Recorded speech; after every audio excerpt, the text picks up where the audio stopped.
Hey everybody, Leah Farmer 73 here, and guess what? I have had this Vevor tent up for exactly a year and a half. I'm going to insert the video in this video so you can go back and watch me set this tent up for the very first time. Please go watch that video and you'll understand this is the truth. I'm going to take you inside of this tent because I have to remove a lot of articles out so I can finally take it down after a year and a half. Now this is to let you know how this tent performed being set up through several hurricanes, several ice storms in a year and a half. All right, let's get busy. So this is the tent. It's been a long time since I cut the grass around it. I was staying on top of it for a while, and then I kind of slacked up. So the weeds and the grass have grown up around it pretty high around the windows, so you can't see the windows very well. Okay, but I'm gonna take you in here so we can see. On the outside, I'm gonna show you the outside first. On the outside, there is no damage at all. No tearing, no ripping, no shredding, no nothing. It hasn't frayed anywhere on the entire tent. I have never tightened up the ropes. That's why it's kind of drooping right now, is because I've never ever tightened up the guidelines. So what you see is exactly what it is. Now imagine the weeds are up so high. They're up about, I think the windows sit about a foot and a half high. That's how deep the weeds are. So it's actually bigger than what it looks like right here. All of the air vents perform perfect. Now it's like stained. Come on, let's go. It does have stains from the weather, and you're going to see that better on the inside. Let's come on in here. The screens, unfrayed, untorn, untouched. Now I come inside of this tent constantly, and as many things as I've hit with this, it has never torn, frayed, or anything. So that was super durable. The floor never gave, never buckled, bulged. Even with the post, the center post, it just never went through. And there was a time I thought that was just gonna go through, but it never did. It settled in and it was just fine. And that's all the way up. You can see the crown piece up there is still sitting strong. The pole is still strong. And it's been through, I lost count of how many hurricanes that whipped through here, how many ice storms. Now here, on the inside, you can see the discoloration and the staining from the dirt and the weather from the outside. It looks worse than it is. What you would think that is mold. It's not mold. It is literally country dirt that blows through here and just settles on everything. It's not moldy at all. If it was moldy, I couldn't stand in here.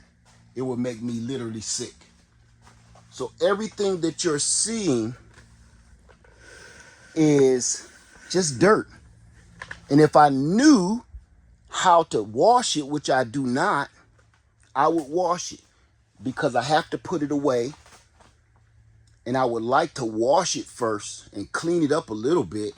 So I will say this. Vevor pulled it off. It's a good tent. When it comes to water, there was little slight leaks here and there. Look at that. You see weeds coming in through the window screen. Oh, no, I mean, that's the zipper. Here's another one coming in through that zipper. These country weeds don't play. You cannot stop that, okay? But this water here, all the water that ever came in here, that's where my wood stove used to sit. The only water that ever came in is always through the stove jack. No matter what you put on these stove jacks, water leaks in them. That has been the only breach of water that I've ever dealt with, and I've had this tent now for 2 years. But you can't stop the rain, like the song says, from getting in these stove jack holes. So that's always the only place I ever deal with any water, and of course, water brings vegetation. As you can see, for the rest of the floor, you know what water would look like. You know what water staining would look like. All I do is store certain things in here and there. I store my generator and all my extra tents and some of my hunting gear. But that's it. So from here, I'm gonna go ahead and empty this tent out, and then we're gonna take it down. I don't know why I feel a little sad, but I do. This is progress, but I feel a little something about it. Okay, let's go ahead and get this tent down.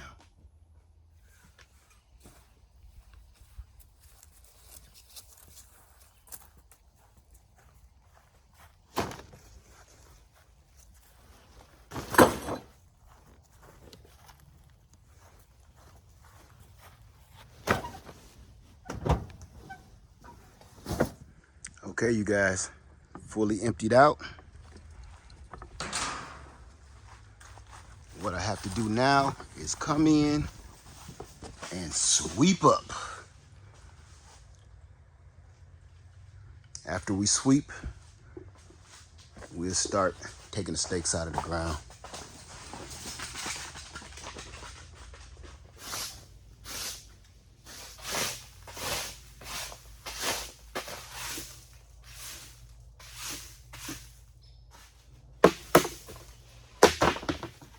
Got it all swept out. So the next thing we're gonna do is remove the guidelines, and then we're gonna remove the main center post. So the tent has been pitched for so long that it may be a little hard to get these stakes out of the ground because they were the big strong ones came with. So here we go. Oh, easier than I thought. That's one.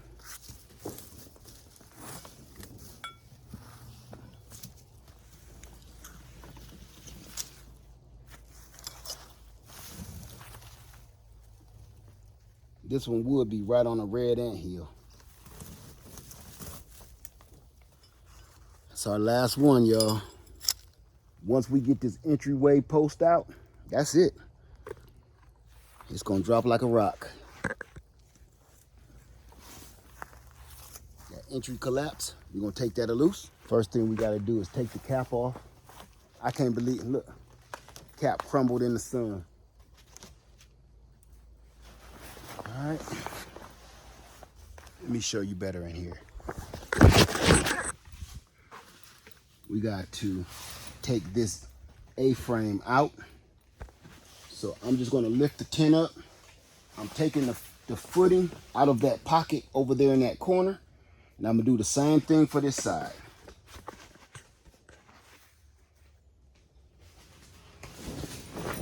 I got it out of that pocket. And now that I have it out of that pocket, what I can do now is just remove this. Take that pin out and this whole front end. Now remove my other leg. This whole thing is gonna collapse, just like that. Fold up my A-frame. Just like that.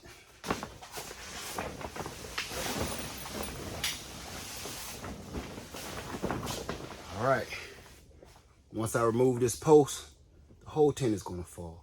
And then we have to take all of the stakes from around the tent itself, which I'm not in the mood to do because it's inside of the bushes. Let's go.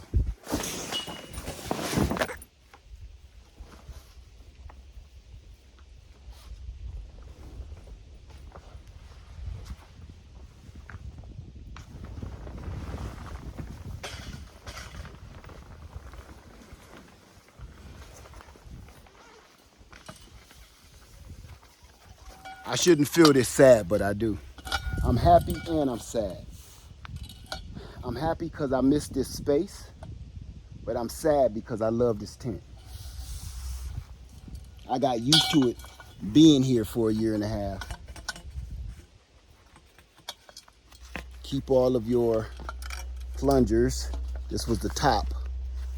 See how it bowled in perfectly over time?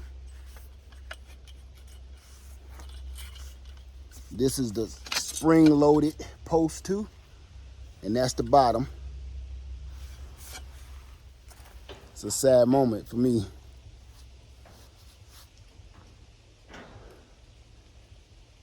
Because I'm that much closer to seeing my dream. Unfortunately, my other dream had to die so a new one can be born.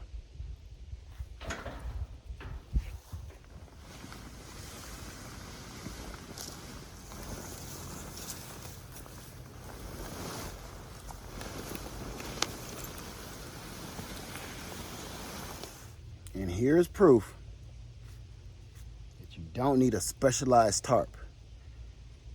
Everybody's always telling me you need a special tarp to go under these. You don't. You feel like buying a specialized tarp. That's what that is.